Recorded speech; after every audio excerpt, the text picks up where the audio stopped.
Assalamualaikum warahmatullahi wabarakatuh. Ketemu lagi di OB obrolan bola dengan set yang sementara ini.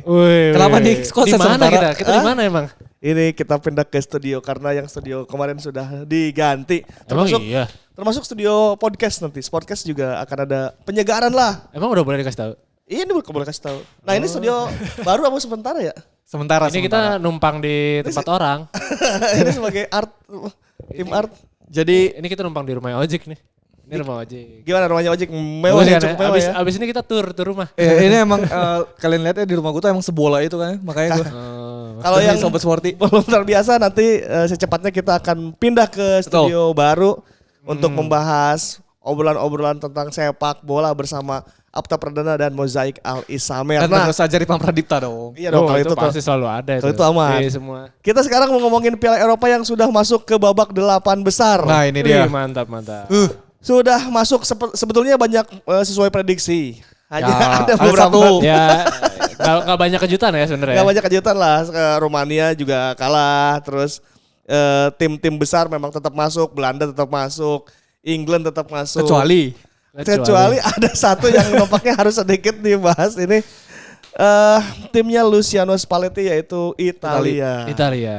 Ada apakah gerangan Italia bisa tersungkur di babak 16 besar? Kalah sama Swiss 2-0 ya. Ya. Betul. Sebenarnya yang membuat Italia bagus tuh cuma pertandingan pertama tau. Lawan Albania. Oh Menang iya. kan? benar, Menang benar, 2-1, benar. Wih, Italia bagus, Ya, Italia euforianya, calon juara nih, benar, apa benar. gitu. Tapi setelah itu kan mainnya nggak bagus lagi tuh. Lawan Ya, Spanyol dibantai, nggak dibantai apa? Lawan Spanyol kalah 1-0, lawan Kroasia juga terakhir-terakhir baru nyamain kedudukan. Dan mainnya nggak bagus gitu. Betul, komposisi pemainnya juga. Mainnya nggak bagus, jadi semua tuh udah tertipu oleh pertandingan pertama. Tapi maksudnya Inggris pun main tidak bagus loh. Itu iya juga emang benar. Ya tapi bedanya adalah Inggris kan kayak masih punya banyak kartu truf gitu loh yang bisa dimainin. Ya. Nah sementara kan Italia tidak punya siapa-siapa. Siapa yang mau diandelin gitu ketika misalnya mereka deadlock. El Shaarawy, Wah itu udah jelas banget. Cristante. Ini kan main-mainnya juga mediocre sebenarnya kan. Fabio Capello juga sempat mengkritik ya bahwa ini pemain-pemainnya tidak ada di beberapa klub. Maksudnya biasanya kan kalau Italia langganannya ada di Juventus gitu. Pemain Juventus jago lo main di timnas jadi pilar. AC Milan jago di Milan ini.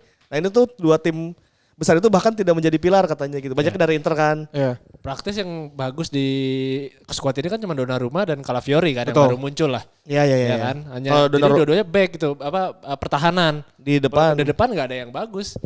Dan bahkan setelah match itu kan banyak yang bilang ke Donnarumma mending pindah negara aja. Iya kan? Kalau Donnarumma kan memang secara klub kan dia emang ya ada di PSG juga main Liga Champions gitu secara apa profile emang dia tidak diragukan lagi lah. Cuman ini ada beberapa pemain Italia yang katanya ini belum layak main di situ di timnas. Tapi apakah memang SDM Italia sudah sehabis itu? Pertanyaannya kayak gitu sih. Sebenarnya kalau menurut gue ini lagi masa transisi sih, karena tim-tim mudanya tuh jago-jago loh. Tim muda Iya, ya. tim mudanya, tim U17, U19, U20 tuh pada masuk final Euro. Ya kelompok juara gitu-gitu. Jadi mungkin emang pindahan dari lagi masa transisi, tapi tergantung lagi apakah mereka dapat tempat di tim-tim Italia. Karena kan tim-tim Italia sekarang kayak Juve, Inter gitu juga udah jarang pemain Italinya. Iya. AC Milan betul, gitu. betul. Akhirnya pemain-pemain dari AS Roma, Bologna yang main kan. yang di timnas Italia kayak gitu. Berarti yang notabene tidak mencicipi kayak Liga Champions kayak gitu kan. Ya. Kalau misalnya tim katakanlah siapa ya Kroasia aja masih ada pemain-pemain yang main di Liga Champions gitu. Ya. Di level atas. Walaupun Kroasia juga sebenarnya pemainnya itu aja ya. Iya karena Sampai dia saat lagi ini. menurun, fase menurun, Iya. pemain itu aja juga dia. Ya. Nah itu deh soal Italia yang akhirnya tidak lolos ke 8 besar. Betul. Kita kasih hasil dulu ya. Itu di luar dari emang performa Swiss yang bagus ya. Swiss lagi bagus. Itu di pertandingan itu emang kelihatan banget Swiss lebih dominan jauh daripada Italia. Jadi skornya adil untuk Swiss juga ya. Adil. Jadi di pertandingan Swiss lawan Italia, Swiss unggul 2-0 di 16 besar. Kemudian, Tapi kalau menurut lu gimana Jik pertandingan Swiss Italia ini? oh lu tidak menonton match-match kayak gitu ya? Nonton. Gue kaget aja tau-tau dilempar gue lagi baca kan. Iya apa? Ada titipan tadi. Makanya gue Dia mah disengaja. gak suka Italia tahu, dia gak suka. Gue gak suka negara yang gak ada pemain Madridnya lebih tepatnya. Kalau dia mah emang gitu. nonton Nonton pemain Madrid. Madrid. Emang kan ada jenis-jenis kayak gitu kan? Iya. Iya. Lu jago, Iya, maksudnya lu iya, ngefans ke iya, klub oke. nih, misalnya lu ngefans ke Spurs, lu pengen nonton Pemain yang ada pemain ya, Spursnya. negara yang ada Spursnya aja gitu. Emang itu wajar-wajar aja sih dan gak apa-apa genre itu memang ada itu harus Iya, diakui. iya. Ya tapi memang ini sih apa kalau misalnya ngomongin Swiss Italia kan gue sambil main game ya gue nonton sekilas-sekilas saja emang cenderung kan yang gol keduanya itu dari kesalahan juga kan? Iya. Kesalahannya dari pemain Italia kan. Iya. Jadi memang terus langsung dihukum sama pemain Swiss secara apalagi istilahnya apa sih istilahnya? Apa istilahnya? Bukan blunder. Kata Nakio. Kalau misalkan lebih bukan dominan, efisien dan efektif. Ya efektif. Iya. Jadi Iya. Swiss lebih efektif Lebih daripada efektif permainan betul. Italia. Karena kalau misalnya Italia sendiri lu lihat tengahnya nggak bisa ngapa-ngapain Mas. Kali nggak ada. Nggak Iya, ada. Fagioli aja yang di skorsing 9 bulan dipanggil, Iya. emang saking gak ada pemainnya atau gimana? Jadi kelihatan banget. Jadi mainnya tuh dari wing ke ini wing. Tonali dari wing kalau ke nggak wing. lagi dihukum dipanggil ini. Iya, mungkin. Benar. Jadi tapi Spalletti juga tidak langsung dipecat ya. Ya. Masih dipercaya, ini memang tipikal Italia juga mempercayai seorang pelatih. Jadi banyak kan kalau di AC Milan tiba-tiba Filippo Inzaghi jadi pelatih dipercaya, Ya. Seedorf gitu. Mereka tuh memang karakternya percaya terhadap satu pelatih muda atau yang beda sama Liga proses Inggris ya. kalau Beda sama Liga Inggris. Kalau Liga Inggris kan tidak memberi waktu kan. Lu jelek dikit udah caw. Nah, Spalletti akan dipercaya sampai Piala Dunia 2026. Jadi mungkin itu puncak nanti penghakiman Spalletti di 2026, apakah dia bisa membawa Italia ke fase yang lebih bagus ataukah tidak gitu. Kemudian tuan rumah Jerman secara meyakinkan menang atas Denmark 2-0. Inggris lawan Slovakia, ini juga Inggris hampir seperti Italia. Iya, untuk di injury time lewat. Sampai menit 90 plus berapa? 4. Ya, plus ya, 95. sekitar 90 plus 4 masih kalah oleh Slovakia, untuk kemudian ada Jude Bellingham yang mengambil panggung di situ. Betul sih. Tapi ngomongin ini ya, ngomongin apa di Euro kali ini, lu sadar nggak sih bahwa lemparan ke dalam yang jauh tuh sering banget dipakai? Iya. Iya kan, Emang kiblatnya sepak bola dunia. Dunia kan? di Indonesia. Kemarahan. Iya kan, ada berapa gol di babak 16 besar ini hasil dari umpan ini Iya, kan? iya.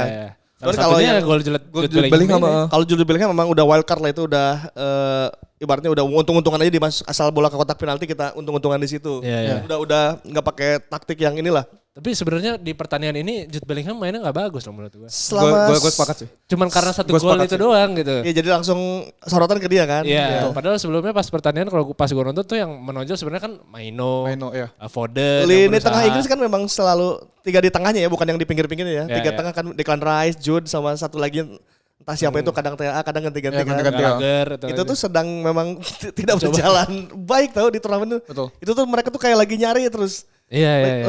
Lagi nggak enak aja gue pasang siapa kan, kalau alasannya Southgate adalah Calvin Phillips nggak ada di situ kan. Kepingannya tuh katanya Iya, puzzle-nya, iya. cuman ya itu membuat Jude Bellingham tidak nyaman main di gelandang. Ada di situ lah gitu.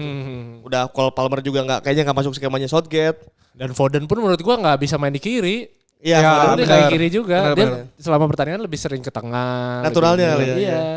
Jadi untuk Inggris akhirnya menyamakan kedudukan lewat salto di menit akhir, untuk kemudian ketika extra time kita udah tahu lah bahwa mental pemain-pemain Slovakia juga sudah mulai ngedrop. Udah mulai capek. Udah nahan 90 menit Iya, lebih. iya. jadi- Anda itu nggak ada tendangan salto itu, Bellingham. Slovakia lolos sih. Iya. Betul. Kan udah banyak penontonnya yang keluar tuh. Udah banyak masuk yang lagi kan lagi. penonton Inggris. Jadi si Jude Bellingham ini udah Madrid banget lah. Ini udah DNA Madrid yang lu selama 90 menit gak ngapa-ngapain, tiba-tiba ada satu momen mencetak gol. Dan itu juga yang sering dipakai di Madrid, ngilang nih, nggak tahu ada di mana, tahu nanti di Tiba-tiba menit muncul golin. aja untuk cetak gol. Ini kan akan repot gitu. kan kalau misalnya lihat tren bahwa nanti di 8 besar kalau mainnya masih kayak gini juga Inggris harusnya kerepotan Iya, kan, benar. dengan skema yang belum berjalan. Apalagi Dengan dia kan baik. lawan Swiss kan. Lawannya Ya, nah Swiss ini kalau ya. main sebagus waktu lawan Itali, kalah sih tengahnya. Ya maksudnya wajar aja kalau misalnya nanti lawan Swiss katakanlah misalnya Inggris dibombardir gitu, karena sampai sekarang juga dia belum nemu Iya. pakem yang klopnya gitu iya, kan. yang enaknya gitu. Dan juga di sini tuh ada ini tahu, setelah beres match ada drama-dramanya juga. Apa? Apa ya? Si Rice ya yang mau ribut Oh iya. sama Declan ya. Sama Iya. pelatihnya, pelatihnya, pelatih Slovakia. dikatain. Dan Iya. bahkan setelah kelang sehari kemudian Bellingham kan diinvestigasi Oh. karena Iya, gestur. iya. Kebanyakan sekarang gitu kan ya. Iya, iya, Kayak iya, pemain iya. tuh gak boleh ngapa-ngapain Iya, gitu. iya, Masih iya, lurus-lurus iya. aja Langsung gitu. kena-kena aja Iya. ya. Nah setelah Inggris memastikan lolos, ada Spanyol lawan Georgia. Spanyol juga tampil cukup perfect dari Iya. babak awal, dari babak grup. Iya. Bahwa siapa pemain 16 tahun yang Yamal. juara? Lamine Yamal. Lamine Yamal. Nah itu lagi well-wellnya sama apa Inaki. Nico Williams. Nico Williams. Nico Williams itu lagi Well, jadi kita tunggu menarik melihat Spanyol di babak 8 besar ini karena mereka akan melawan tuan rumah Jerman nanti di Betul. 8. Dan yang menarik dari Spanyol ini kan kalau biasanya kita kenal timnas Spanyol kan yang lebih banyak passingnya kan. Tapi dengan adanya Lamine Yamal sama Nico Williams, ini juga lebih banyak dribblenya sekarang. Jadi itu memudahkan kayak tugas dari Morata, Pedri, ibaratnya untuk membuka ruang dan bagi-bagi bola. Ya, tapi salah satu yang performanya langsung ngegas dan langsung bagus ya Spanyol ini sekarang. Betul. Yang cukup mencuri perhatian. Ya walaupun di awal-awal nggak diunggulkan ya. Enggak ada yang mengunggulkan Spanyol. Tapi ini ada sedikit sayangnya bahwa mereka harus ketemu Jerman di 8 besar. Ini banyak yang menyayangkan karena kayak final terlalu dini. Karena dua tim ini kan yang benar-benar ibaratnya moncer lah ya, top performance. Harusnya semifinalan lah di ujung-ujung ini Betul. kayak masih agak subuh nih. Nah kemudian ada ini juga Prancis melawan Belgia. Ini partai seru karena Prancis sejauh ini memang agak sulit mencetak gol. Iya. 3 golnya mereka tuh terjadi 2-nya bunuh diri termasuk ketika lawan lawan Belgia. Yang mencetak gol adalah mantan pemain Tottenham Hotspur, Jan Vertonghen. Nah, emang Vertonghen sekacau itu ya waktu di Spurs sering nyetak-nyetak. Jago banget. Sampai sekarang masih diandalkan sama di Belgia, iya kan? Daripada Wout Faes, Vertonghen masih diandalkan. Berarti kan Belgia nggak ada lagi pemain. Jadi Prancis lolos ke babak 8 besar dengan hanya mencetak 1 gol melalui Mbappe itu pun penalti. Sisanya mereka ya tipikalnya Prancis aja udah. Padahal biasanya Prancis kan gampang banget golin ya. Ya benar. Di World Cup di mana. Gak juga gitu. sih 98 juga striker mereka gak bisa nyetak gol sih. Tapi juara ya. Tapi juara. Ya, emang jalannya Prancis kayak gini. Ya emang strikernya bapuk sih. Anjir. Gak, tapi kemarin yang main Strikernya kan Madrid sekarang. winger dia ditaruhnya. Dia winger bukan striker. Mbappe.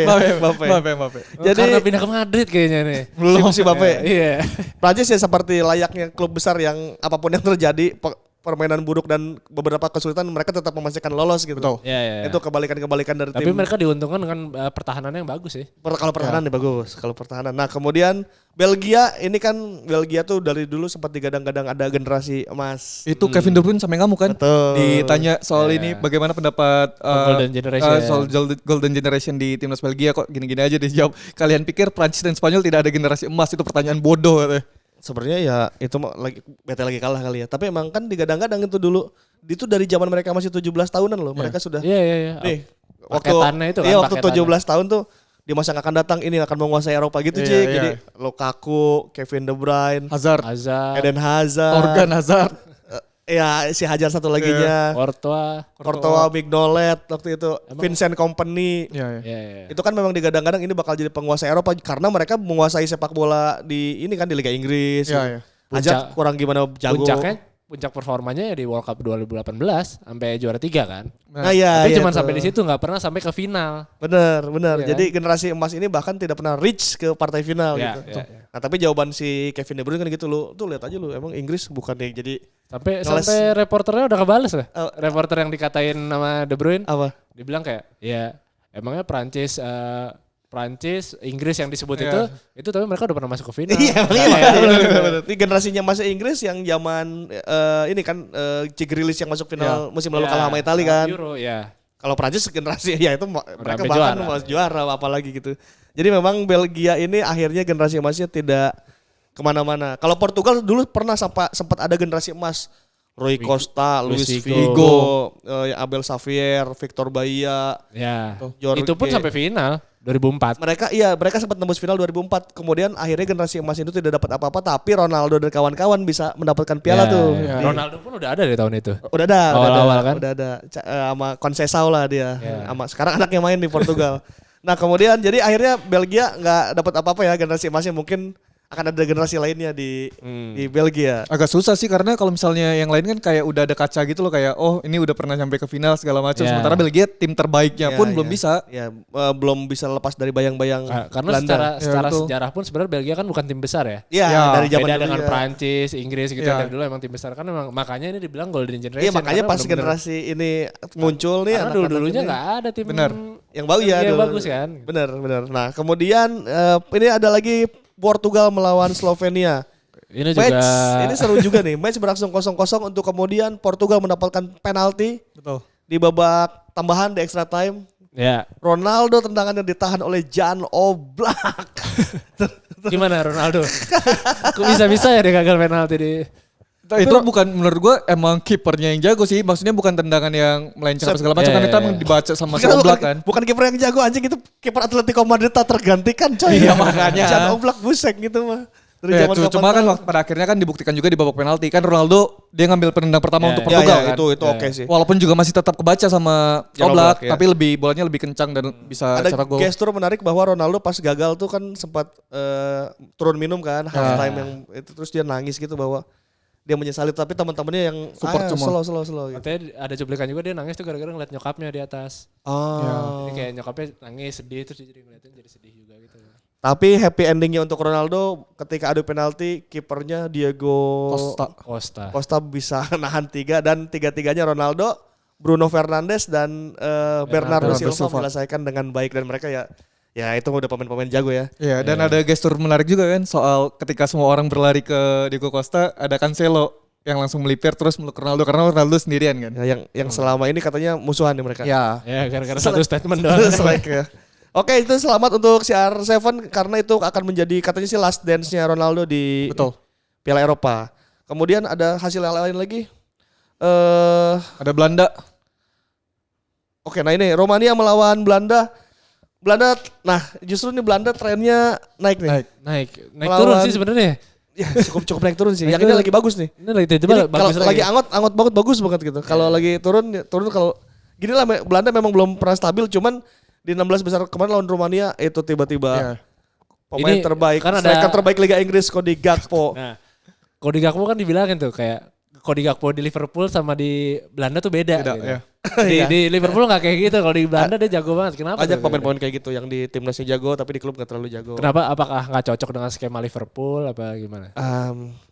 Memang belum layak main di Liga. Cody Gakpo sebetulnya belum di situ kali ya. Mungkin nanti dengan ganti pelatih Belanda jadi mungkin. Tapi emang masih sulit lah kalau di Premier League. Sulit banget. Kemudian ada Australia melawan Turki. Nah ini pemain Madrid lagi nih si Ojik. 2 assist guys. Arda Güler kembali dan dia menjadi salah satu kunci permainan Turki melawan Austria. Padahal Austria juga hasil flick lagi bagus. Iya lagi top-topnya. Baumgartnernya bagus banget. Ya, dan menurut gue ya match yang paling menarik di babak 16 besar ini matchnya Austria sama Turki. Karena yang waktu kayak kita nonton di babak grup yang Georgia lawan Turki ya. Iya kan saling serang, saling ibaratnya sama-sama dominan. Jadi nontonnya tuh enak, jual beli serangan. Pasti Ojek bilang gitu, kru-kru pada ketawa. Iya karena mereka lalu muji karena Arda Güler. Itu paling menarik gitu ya. Tapi emang iya maksudnya enak tapi banget. si Güler kenapa dia baru berapa tahun udah bisa marah-marahin. Nah itu yang teman-temannya. Itu maksudnya kan dibandingkan dengan kalau di Spanyol ada Lamine Yamal kan, yang sama-sama ibaratnya diandalkan, masih muda. Tapi lebih cenderung diam dan nurut kan. Di Turki Arda tuh udah berani marah-marah ke pemain lain. Udah berasa, bahkan dia ngasih arahan. Udah berasa ini akan syukur. Gue udah juara champion. Iya. Pasti ada itunya lah. Ada geser ya. Karena pas sebelum match mulai ibaratnya kan orang kan pada kayak gabung sama tim biasa. Güler nyamperin Alaba. Untuk ngobrol dan lain-lain. Udah sok bintang. Dia juga bilang gini kan, langsung kayaknya di Turki itu sama kayak di Indonesia deh. Kayak netizennya tuh sangat bangga dengan pemainnya kayak gitu kan. Iya. Lagi digoreng tuh soal Arda yang nggak mau liburan setelah Euro, dia mau tetap langsung maksa untuk ikut yang di Amerika. TC. Tour. Oh tour. Ya bagus juga sih, nggak apa-apa sih. Ya. Gak usah liburan-liburan lah. Iyalah masih muda lu ntar aja lah. Nah Vinicius liburan kan ntar. Itu harus dibedakan karakter pemain muda Eropa. Vinicius sudah gak muda, udah tua deh. Ntar sama Amerika ya. Si Güler kan langsung ngejar tim ya. Iya betul. Nah, lu lihat ya. Lu catat nih Vinicius pasti dia ngejar liburan dulu. Vinicius sudah di Amerika duluan dari sekarang. Iya kan emang dia. Nah dia ntar itu dulu liburan cari pantai dulu tuh. Kayak liburan dulu sih kalau geng-geng itu. Kemudian nih babak 8 besar akan mempertemukan, berarti babak 8 besar akan dimulai besok ya. Yang pertama langsung nih. Yang pertama di sebelah kiri nih bagannya adalah Spanyol melawan Jerman. Nah ini yang tadi kita bilang final kepagian nih. Spanyol akan melawan Jerman, siapapun yang lolos itu. Ini akan mempertemukan duel wonderkid ya. Duo wonderkid.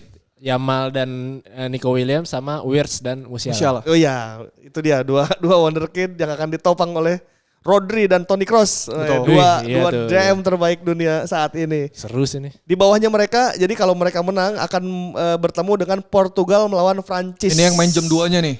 Antara Portugal dan Prancis. Nah ini seru nih. Betul. Prancis lagi jago, Ronaldo dan kawan-kawan juga lagi peak performance-nya juga lah di generasinya mereka nih. Ini pemain ketemu idola. Siapa? Mbappe ketemu Ronaldo. Mbappe ketemu Ronaldo lagi, part kesekian. Ya benar. Kemudian itu grup neraka, jadi di bagian sebelah kiri. Nah di bagian sebelah kanan ini agak-agak sedikit slow. Ada Netherlands melawan Turki, Belanda Turki. Ini kayaknya Belanda ya. Harusnya ya. Karena Turki itu karena Turki itu di babak yang kemarin dia ngandelin bola atas kan, 2 golnya kan lewat set piece kan. Nah, sementara kalau misalnya di Belanda dia punya kayak sosok kayak Van Dijk dan lain-lain. Jadi harusnya agak susah. Belanda nih cukup tangguh juga sih kalau udah kesini kita lihat melawan Turki ini pasti bakal partai extra time nih. Seri nih imbang sampai extra time. Nah, di match terakhir di bagian sebelah kanan ada Inggris melawan Swiss. Nah, ini cukup melegakan sebetulnya bagi Inggris kalau mereka di bisa atas kertas. Di atas kertas. Kalau dia bisa tapi jangan salah di Swiss? ini di Inggris nanti Maino, Bellingham sama Guehi nggak bisa main. Ya itu. Kartu kuning. Southgate harus bisa memaksimalkan lapis duanya. Louis Dang pemain. Back. Nah, ini pemain-pemain yang di Liga Inggrisnya di tim. Iya kan di Liga Inggris kan kayaknya bagus apa kita nggak tahu kalau kita lihat bahwa Inggris sekarang juga sempat ada komplain lah, kenapa lu nggak bawa ini nih, kenapa lu dulu nggak bawa Rashford, kenapa nggak bawa Jack Grealish karena Maddison, Maguire gitu. Jadi ini yang ketika ada timnya cedera misalnya Jude Bellingham, nah penggantinya lu belum punya pengalaman, tapi ini perjudiannya juga kan, maksudnya bisa jadi dia benar nanti kita lihat aja. Di apa jangan-jangan gak ada mereka malah jadi makin bagus mainnya kan? Jadi ini kita lihat nanti di sini nih, penasaran nih kedalaman skuad Inggris diuji di sini. Apakah ketemunya Granit Xhaka. Bekas Arsenal. Semenjak meninggalkan Arsenal dia baru kalah 2 kali. Saka tuh semenjak dibayar ya dia kayak punya mental. Makanya. Beda banget ya. Dia langsung ketemu Bukayo Saka lagi nanti.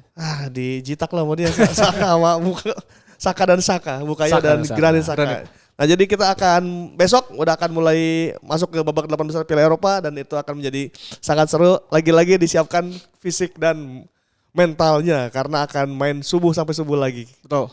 Kemudian ada ini ya, ada beberapa fakta bahwa Arda Güler berhasil mencatatkan rekor yang mengesankan di Euro 2024. Pemain berusia 19 tahun menjadi remaja ketiga yang berhasil mencetak gol dan memberikan assist dalam turnamen yang sama, menyamai pencapaian yang sebelumnya hanya dicapai oleh Wayne Rooney dan Cristiano Ronaldo di Euro. Kita nunggu Yamal. Yamal belum bisa golin. Kalau bisa golin dia yang memecahkan ya. Karena dia akan masuk juga. Diceng-cenginnya di Twitter jahat banget. Dibilang kayak Lamine Yamal juga mencatat rekor sebagai pemuda 16 tahun yang melihat rekor dari Arda Güler. Karena ya Yamal belum kasih gol. Tapi udah 2 kali atau 3 kali assist tuh. Ya. Kemudian kiper Portugal kemarin Diogo Costa itu menjadi kiper pertama loh yang gak kebobolan dalam 120 menit. Plus adu penalti. Plus adu penalti. Jadi dia tidak jebol di babak normal, babak tambahan dan adu penalti dia nggak jebol. Nah, itu kiper pertama yang bisa melakukan itu. Iya, padahal pasti kan kalau adu penalti udah pasti jebol gitu kan. Biasanya gitu sekali ya. kan. Ini tiga-tiganya dia nggak bisa ketembus. Mantap Diogo Costa. Jadi kita menunggu lagi rekor-rekor yang lainnya. Hanya tinggal babak-babak akhir nih 8 besar. Iya, makin minggu depan udah masuk ke semifinal sama ke babak final. Jadi akan menjadi seru lah. Kalau lu pengennya finalnya siapa? Prediksi gue sih pinginnya ya. Pengennya lah idealnya. Kalau pengennya gue Spanyol Inggris kayaknya. Spanyol Inggris final. Jerman Turki guys. Turki. Gua sebelah kanan Inggris masuk sih kayaknya. Inggris lawan Jerman itu bakal seru banget. Iya. Tuan rumah soalnya kan. Tapi menurut gua antara pemenang Spanyol atau Jerman itu bisa final. Itu final ya. Itu juara ya. Kalau nggak juara, kalau nggak final pasti juara lah. Pokoknya antara 2 itulah. Spanyol atau Jerman ya. Udah pasti naik ya ke sini ya. Oke lah, itu menurut kalian bagaimana? Apakah juaranya Jerman atau finalnya siapa? Coba tulis di kolom komen, kita pengen tahu final versi Sobat Sporty semua. Final idealnya seperti apa, silakan tulis di kolom komen, nanti kita baca ya. Copa Amerika juga udah seru tapi Copa Amerika juga cukup seru tapi udah babak 8 besar kalau udah cukup langsung tertebak sih nih. Sebagai bagan kiri udah ada Argentina, bagan kanan Brasil, mungkin itu nanti akan ketemu. Tapi Brasil jelek sih kayak. Brasil tapi lawan Uruguay ini nanti nih. Jadi kita cek dulu akan melawan The Serigala. Ribut-ribut FC ngelawan Suarez tuh. Suarez cuma mendukung Nunes aja sekarang. Sekarang ada dia masuk kan kemarin gantiin akhir-akhir Nunes. Dia cuma cadangannya Nunes sekarang The Serigala, El Predator. itu juga di negara jago di Liverpool. Betul. Darwin sama Gakpo ya, kacau banget ya. Jadi itu saja OB kali ini. Jadi teman-teman kita tunggu di kolom komen prediksi final Euronya. Ya. Kalau begitu Ripan Pradita pamit. Mozaik Alisamar pamit. Sampai jumpa di OB edisi selanjutnya. Assalamualaikum warahmatullahi wabarakatuh.